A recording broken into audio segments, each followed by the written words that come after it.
하나님이 기뻐하는 일을 할 때는 반드시 적들이 있어요.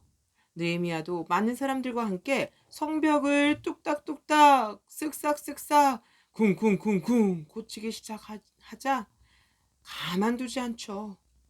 수많은 적들이 방해를 하기 시작했어요. 그 적들 중에서 대표적인 사람이 바로 산발랏이라는 사람이에요. 네? 성벽을 새로 고친다고? 절대 그럴 수 없지. 절대로 저 성벽이 세워지게 내가 가만두지 않을 거야. 나는 아주 강한 군대를 가지고 있으니 군대를 동원해서 쳐들어가서 성벽 공사를 당장 멈추도록 내가 만들 거야.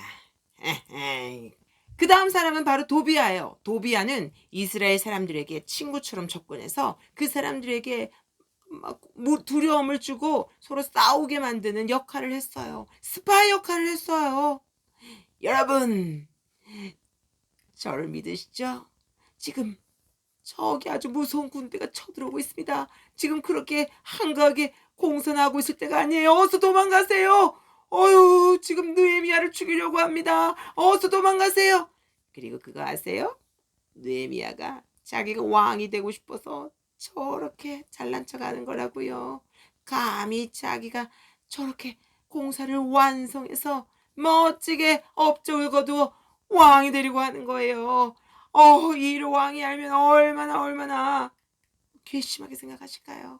어서 공사를 멈추고 느헤미야를 따르면 여러분도 같이 벌 받을지 몰라요. 나는 겟셈이에요. 감히 성벽을 공사한다고? 아무리 열심히 성벽을 쌓아보시오. 그 성벽은 아마 조만간에 와르르르 무너지고 말 것이오. 여러분들이 아무리 열심히 쌓아도 결국에는 무너질 성벽인데 뭘 그렇게 열심히 쌓고 있어?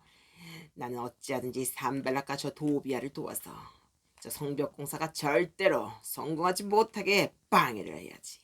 이 산발락과 도비아와 겟셈을 비롯한 수많은 적들이 방해를 하고 그 이스라엘 사람들이 공사를 하지 못하게 군대를 동원해서 쳐들어오려고 계획을 세웠어요. 이런 일을 알고 있는 이스라엘 사람들은 과연 공사를 제대로 할 수 있었을까요? 그렇지 못하죠. 무서운 사람들이 우리를 방해하고 저기는 군대가 쳐들어오잖아. 우리 너무너무 힘들어요. 우리는 돈도 없는데 날마다 이렇게 힘든 공사를 계속해야 하다니 이제는 너무너무 지치고 힘들어.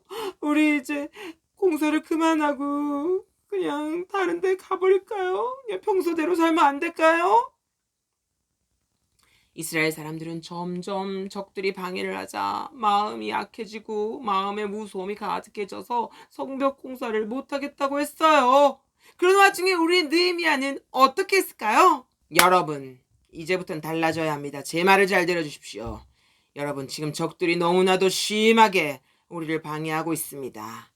이제 여러분은 그냥 공사만 하는, 망치만 들고 있는 그냥 보통 사람이 되어서는 안 됩니다. 이제 여러분은 한 손에는 망치를 들되 다른 한 손에는 칼과 창과 활을 들고 있는 힘센 용사가 되어야 됩니다. 여러분 모두 무장해 주십시오.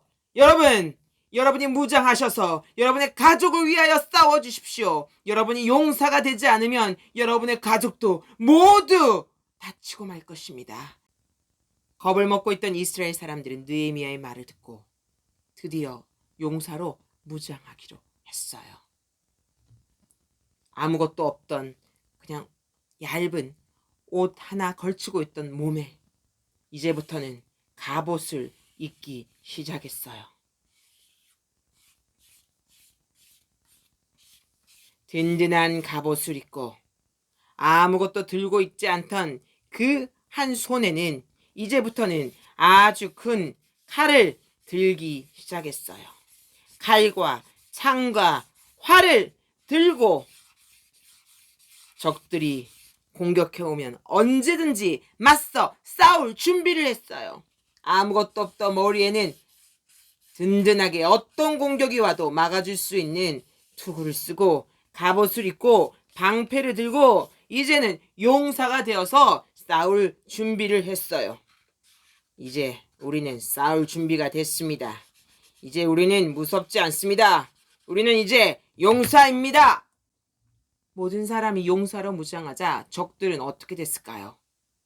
아니, 저 보통 사람들이 지금 달라지고 있습니다. 모두 한 손에는 도끼를 들었는데 한 손에는 칼과 창과 활을 들다니. 아유, 이제는 우리가 옛날처럼 그렇게 까불다가는 우리도 큰 코 다치겠습니다. 함부로 공격할 수는 없습니다. 적들도 용사가 된 이 이스라엘 백성들을 보고 함부로 쳐들어올 수 없었어요. 그랬기 때문에 용사로 무장한 이스라엘 백성이 모두 힘을 합치니 52일 만에 말도 안 되는 이 짧은 기간 동안에 그 큰 무너진 성벽이 세워질 수 있었던 거예요. 비가 많이 내릴 때 우리는 그냥 나가면 다 비에 젖고 말잖아요. 우리는 비가 많이 내릴 때 무엇을 입고 나가죠?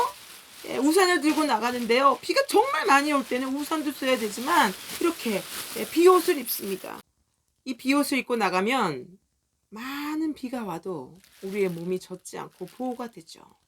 그것처럼 오늘 성경 말씀에 에베소서 6장 13절 말씀에 보면 하나님의 자녀들에게 명령을 내리셨습니다. 반드시 하나님의 전신갑주를 입어라. 하나님의 전신갑주를 입어야만 마귀의 공격으로부터 맞서 대적할 수 있고 쓰러지지 않고 그 공격 속에서도 서 있을 수 있다라고 하나님께서 말씀에 약속해 주셨습니다. 여러분 그냥 있든지 말든지가 아니라 명령하셨습니다. 우리는 진리의 허리띠를 메고 의의 흉배를 가슴에 우리는 막아야 됩니다. 그 진리와 의, 우리를 보호해주는 이 전신갑주가 무엇입니까? 바로 복음입니다, 여러분. 복음이 무엇입니까? 하나님입니다. 여러분, 우리의 이 전신갑주에 온전히 하나님, 여러분, 우리가 하나님을 정말 사랑하고 하나님과 날마다 동행하면 하나님이 우리의 군대가 되어주십니다. 하나님 무장, 하나님을 잊은 채로 살아간다면 그는 그냥 맨몸으로 뱀과 정갈이 가득한 곳에 나가는 것과 같습니다. 그 다음에 또 무엇으로 무장해야 될까요? 우리의 힘으로 안 됩니다. 우리는 죄인입니다.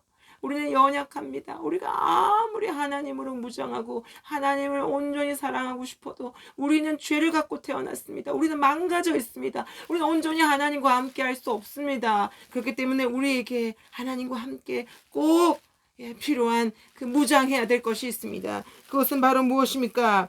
예수님입니다. 예수님 무장.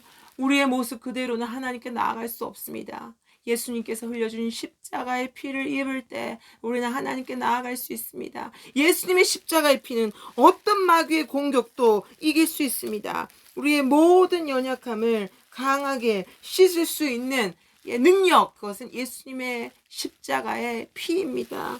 예수님 무장, 예수님 무장, 예수님 무장. 성령님, 우리는 성령님으로 무장해야 됩니다. 성령님은 살리는 영입니다. 생명의 영입니다. 우리 안에 성령님으로 충만하면 우리 안에 생명이 가득하게 됩니다. 부활의 생명이 가득하게 됩니다. 그래서 생명무장, 생명무장, 생명무장, 성령님 무장. 우리 날마다 정말 이 생명이 어떻게 가득해질 수 있습니까? 말씀과 기도를 통해서 이 성령님이 주시는 생명의 능력이 가득해집니다. 말씀과 기도가 아니고서는 생명의 이 에너지가 가득해질 수 없습니다. 나를 살리고 다른 사람이 살릴 수 있는 생명의 능력, 이 생명으로 무장하는 것은 오직 말씀과 기도가 가득할 때 우리가 생명으로 무장할 수 있습니다. 그리고 우리가 빛입니다. 빛. 무엇입니까? 하나님 자녀의 권세는 어둠을 물리치는 빛이죠. 예수님은 빛으로 오시지 않았습니까? 우리 자녀 무장, 자녀 무장. 여러분은 하나님의 자녀입니까? 하나님의 자녀는 빛의 갑옷을 입혀주십니다. 그래서 자녀 무장, 자녀는 빛의 갑옷을 입고 있습니다. 이 빛의 갑옷을 입으면요, 어떤 어둠도 물러나게 하는 능력이 있습니다. 여러분 부모님과 여러분의 자녀들이 나아가는 곳은 깜깜한 흑암과 같습니다. 그러나 여러분이 자녀가 되어서 정말 하나님의 자녀로 다시 세워져서 여러분이 나아갈 때 그곳을 환하게 밝히는 놀라운 역사가 일어나게 될 것입니다. 여기에 구원의 투구를 써주십시오.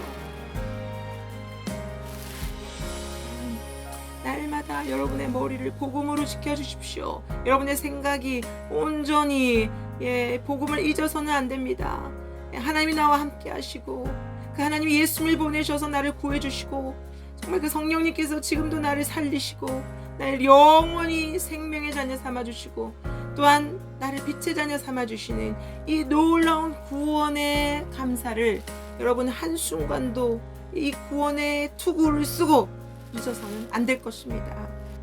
믿음의 방패를 들고 우리는 복음을 날마다 믿어야 됩니다. 이 모든 것은 머리로만 아는 것이 아니라 정말 이것을 믿고 우리가 전신갑주를 입고 복음에 대한 믿음의 방패를 들고 마지막으로 무엇일까요? 말씀의 칼을 들고 우리가 이렇게 복음의 신을 신고 온몸을 복음으로 무장할 때 우리를 넘어뜨리려는 마귀는요 우리를 보며 벌벌 떨고 결코 우리를 쉽게 여기지 않고 쉽게 공격해 오지 않을 것입니다. 믿음의 부모님 여러분들에게 도전합니다. 복음으로 무장해 주십시오. 여러분 그냥 여러분의 힘으로 서 계시면 안 됩니다. 반드시 여러분에게 하나님께서 귀한 믿음의 자녀를 약속의 자녀를 주셨기 때문에 여러분은 그 약속의 자녀를 지켜야 됩니다. 그 약속의 자녀를 절대로 잃어버리지 않기 위해서 그들의 영혼을 지키기 위해서 가장 먼저 부모님 여러분이 이렇게 용사가 되어서 여러분의 가족을 위하여 싸우셔야 됩니다. 날마다 복음으로 무장해 주시고 말씀과 기도로 여러분들이 강하게 날마다 서 계신다면 강한 용사가 되어주신다면 여러분의 가정은 천대까지 정말 믿음의 가정으로 세워질 것입니다. 하나님 아버지 이 시간 기도합니다. 이 땅의 모든 가정 주님 이들을 지켜주시고 날마다 이 가정을 무너뜨리기 위하여 공격하는 마귀의 공격들이 있습니다. 하나님 그 공격으로부터 우리의 믿음의 가정들을 지켜주시옵소서. 특별히 우리의 약속의 자녀들을 하나님 그들의 영혼을 빼앗기 위해 날마다 공격하는 하나님 사단의 공격이 있습니다. 하나님 그 공격으로부터 맞서 싸우게 하시고 우리의 부모님들이 더욱더 영적으로 깨어 복음으로 무장할 수 있도록 도와주시옵소서. 하나님 자신의 힘으로 서지 않게 하시고 복음의 전신갑주를 입고 하나님의 용사가 되어 날마다 가정을 지키는 우리 부모 용사가 되게 하여 주시옵소서. 예수님의 이름으로 기도합니다. 아멘.